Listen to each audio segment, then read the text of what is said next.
Flight take of করার সাথে সাথে আপনাদের যদি সৌভাগ্য হয় আমাদের মতো সেরকম মাউন্ট এভারেস্টের রেঞ্জটা দেখতে পারবেন, অন্নপূর্ণা বেস ক্যাম্প প্লাস হচ্ছে হিমালয় মাউন্ট এভারেস্টটা। সো এই জিনিসগুলো দেখতে পারবেন যদি আসমান ক্লিয়ার থাকে এবং কি আমাদের মতো কপাল ভালো থাকে।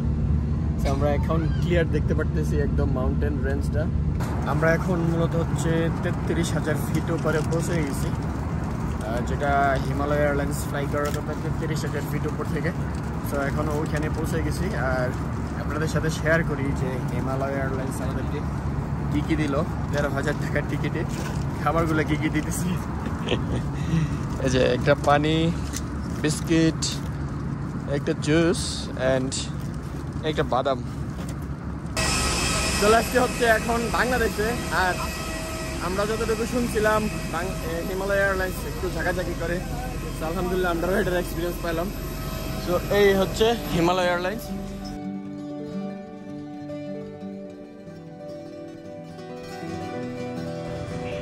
আমি এখন নেপালের থামেলে, আর থামেল হচ্ছে নেপালের খুবই ইম্পর্টেন্ট একটা শহর। সো এই শহরে আমরা ছিলাম দীর্ঘ 2 মাস। ফাইনালি আজকে হচ্ছে বাংলাদেশের উদ্দেশ্যে যাচ্ছি।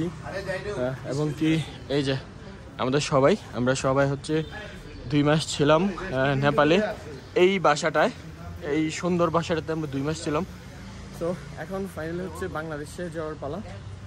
আর আজকের ভিডিওতে মূলত আপনাদের সাথে শেয়ার করব ফ্লাইট নিয়ে বাংলাদেশ এয়ারলাইন্স এবং কি হচ্ছে হিমালয় এয়ারলাইন্সের ডিফারেন্স, এটা আপনারা বুঝাবো। এবং কি কীভাবে এত কম দামে তারা টিকিট বিক্রি করে ফ্লাইটের, বাংলাদেশ থেকে কেন এত বেশি বিক্রি করে, ওই জিনিসটাই নিয়ে আপনাদের সাথে আজকে একটু কথা বলবো।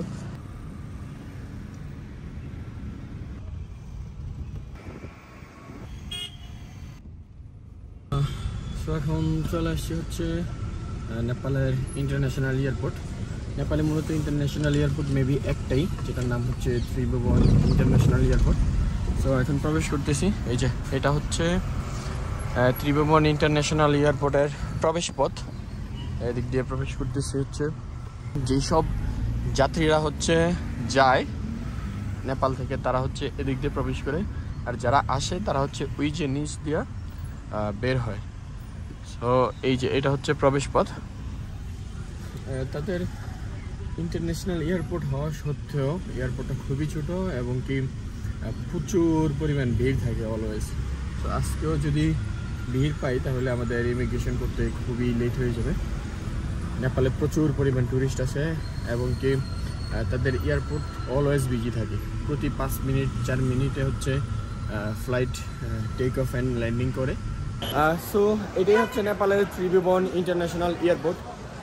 এবং কি আমি যদি দেখাই, এই যে কি পরিমাণ বিজি, অলওয়েজ এমন বিজি থাকে।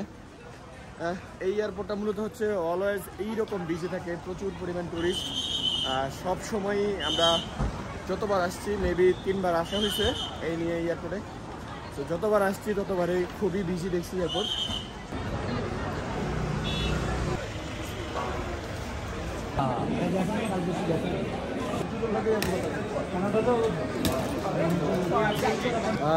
ইমিগ্রেশন কমপ্লিট করার পর আমরা এখন লাউঞ্জে এসে বসলাম। আর এই যে বাহিরে হচ্ছে প্লেনগুলা Bangladesh airlines, Himalaya airlines, Thailand airlines দেখা যাচ্ছে এদিকে বাহিরে। ওই যে ওইদিকে আবার নেপাল এয়ারলাইন্স দেখা যাচ্ছে। তো এখন বাজে হচ্ছে 12টা, আমাদের ফ্লাইট হচ্ছে 1:45, আরও 1 ঘন্টা 45 মিনিট পরে। লাউঞ্জে আমরা এখন এসে বসলাম। আর এই যে লাউঞ্জের এরিয়া, নেপাল এয়ারপোর্টে এক্সিট করার পরে এই যে এটা হচ্ছে লাউঞ্জ এরিয়া। এখানে হচ্ছে মূলত ছোট একটা দোকান আছে, ছোট না বেশ বড়ই একটা দোকান, কফি শপ। আর ওই যে এই জায়গাতে হচ্ছে ফ্রি পানি, এই জায়গাতে ফ্রি পানি দিতেছে। আর এই যে এটা হচ্ছে একটা শপ, এখান থেকে প্রয়োজনীয় জিনিসগুলো কিনতে পারবেন, বাট এখানে খুবই এক্সপেন্সিভ।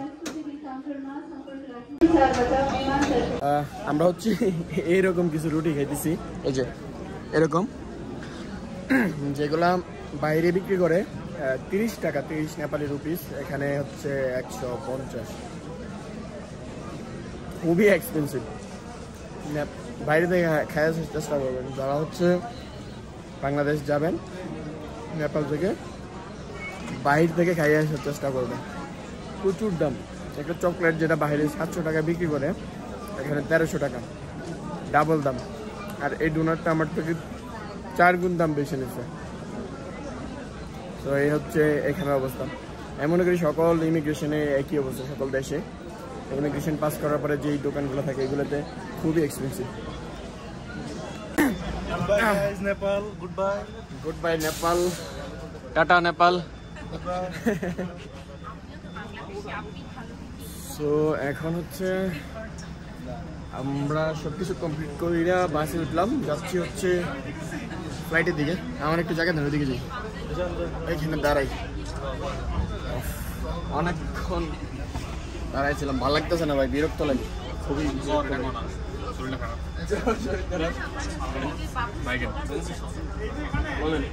मोदी सरकार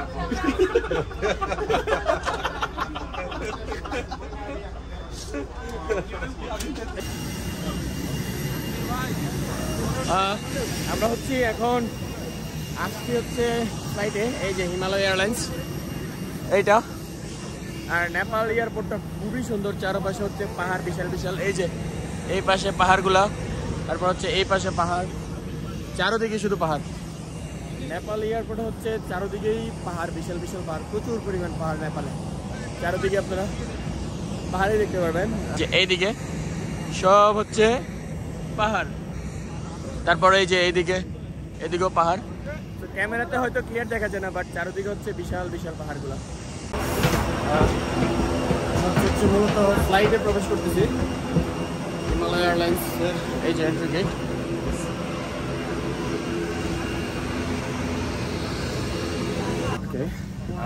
এখানে একটা জিনিস আপনাদেরকে বলি, হচ্ছে বাংলাদেশ এয়ারলাইন্সে যখন আসছি নেপালে, তখন হচ্ছে ওরা এইভাবে ঢোকার সময় ভিডিও করতে যায়, বাট আমার মনে হয় না এই জিনিস অন্য আর কোনো এয়ারলাইন্সে আছে। কোনো এয়ারলাইন্সে এইভাবে নিষেধ করে না, শুধু বাংলাদেশে হয়তো এরকমটা করে। এই যে সবাই সবার মতো যার যার মতো ভিডিও করতেছে, বাট কোনো সমস্যা নেই লিটারালি, শুধু আমাদের বাংলাদেশ এয়ারলাইন্সে মেবি এই সমস্যাটা। এখন হচ্ছে 1:16 বাজে, আমাদের ফ্লাইট ছাড়বে হচ্ছে 1:45-এ, আরও আধা ঘন্টা পরে ছাড়বে। তো এই হচ্ছে হিমালয় এয়ারলাইন্সের ভিতর সাইডটা, লেগ স্পেস এর কাছে অনেক কমফোর্টেবল।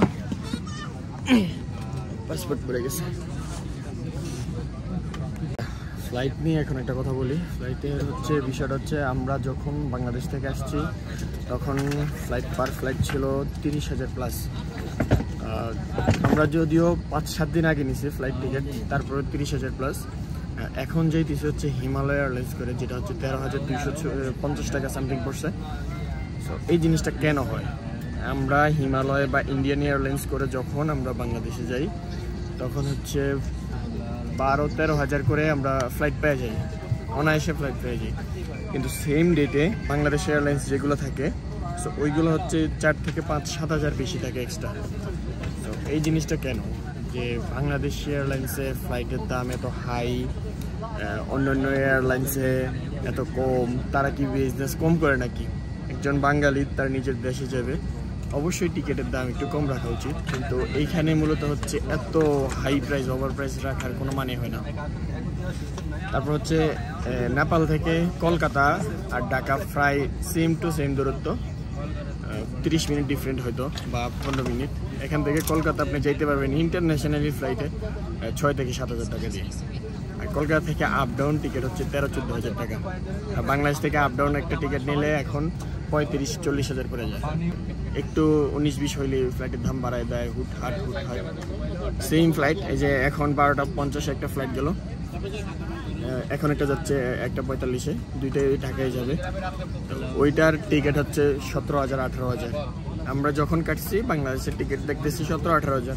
হিমালয় এয়ারলাইন্স আমরা দিতেছে 13 হাজার করে, 13,200। তো তারা কি ব্যবসা করে না? সবাই তো ব্যবসা করে, কিন্তু এত ওভার কেন করে? জিনিসটা খুবই ওভার।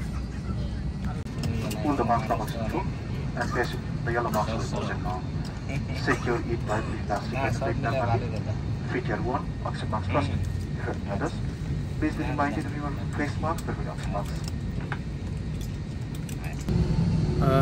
1:45-এর ফ্লাইট, এখন প্রায় 2টায় ছাড়লো, মেবি 15 মিনিট লেট এরকম।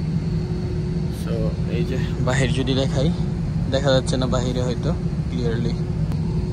ফ্লাইট এখনও রানওয়েতে যাচ্ছে, রানওয়ের জন্য প্রস্তুত হচ্ছে। হিমালয় এয়ারলাইন্স নাকি আকাশপথে একটু ঝাঁকাঝাঁকি করে, বা এটা করে আসার সময় করছে না, আমি এই জিনিসটা শুনছি। সো দেখি আজকের এক্সপিরিয়েন্স কেমন হয়।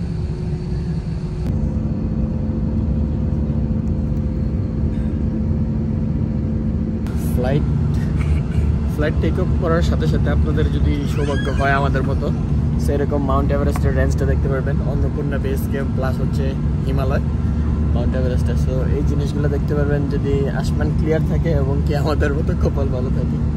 সো আমরা এখন ক্লিয়ার দেখতে পারতেছি একদম মাউন্টেন রেঞ্জটা, যেটা আমরা চন্দ্রগিরি পাহাড় থেকে দেখছিলাম। মাউন্ট এভারেস্টের খুব পুল একদম সম্পূর্ণ ভিউটা, যে রেঞ্জে 3-4টা হাইয়েস্ট পাহাড় আছে, এগুলো খুবই ক্লিয়ারলি দেখা যাইতেছে। আমরা এখন মূলত হচ্ছে 33,000 ফিট উপরে পৌঁছে গেছি, যেটা হিমালয় এয়ারলাইন্স ফ্লাই করার কথা 33,000 ফিট উপর থেকে। সো এখন ওইখানে পৌঁছে গেছি। আর আপনাদের সাথে শেয়ার করি যে হিমালয় এয়ারলাইন্স আমাদেরকে কী কী দিল 13,000 টাকার টিকিটে, খাবারগুলো কী কী দিতেছি। এই যে একটা পানি, বিস্কিট, একটা জুস অ্যান্ড একটা বাদাম। সো এই হচ্ছে খাবার দাবার।